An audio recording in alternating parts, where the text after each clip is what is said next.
حضور کو نوجوانی میں مختلف صحابہ کرام حضرت مسیح موعود علیہ الصلوۃ والسلام کی صحبت میسر آئی ہوگی۔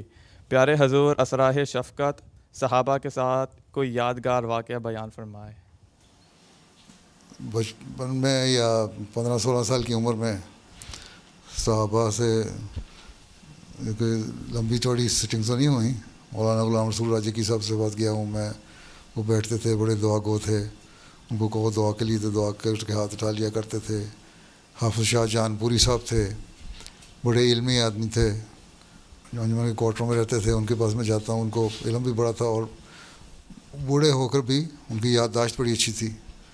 کمرے میں شیلف لگے ہوئے تھے، کتابیں پڑھی تھیں، ان کو پتہ تھا کہ فلاں شیلف میں فلاں کتاب ہے، اس کو نکالو۔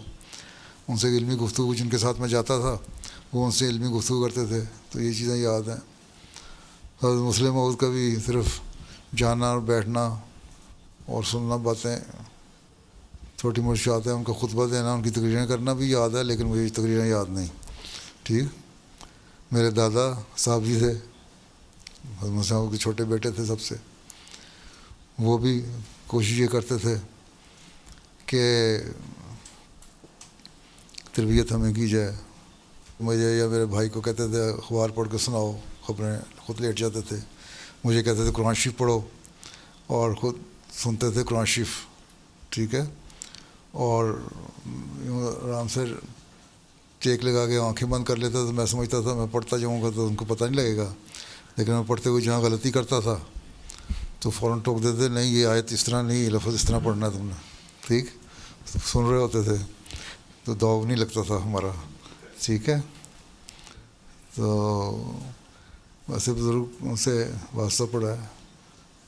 پھر مولوی محمد حسین صاحب ہیں، ان کو میں نے دیکھا ہوا ہے، ان کو جوانی میں کیا کافی بڑی عمر تک زندہ رہے ہیں۔ حضرت مرزا بشیر احمد صاحب بیمار تھے، میرے خیال میں 11-12 سال کا جب ان کی وفات ہوئی ہے، تو ان کو میں ملنے گیا ایک دفعہ، بڑی عاجزی تھی، بیمار تھے، اور وہ بچوں سے کو کیا کہنا، لیکن کہتے تھے میرے لیے دعا کرو، اللہ تعالیٰ مجھے صحت دے یا میرے لیے آسان کرے زندگی۔ تو اس طرح وہ بزرگ بچوں کو بھی کہہ دیا کرتے تھے دعا کے لیے۔ تو اس طرح کی باتیں تھیں۔ ٹھیک ہے، ٹھیک ہے، جزاک اللہ حضور۔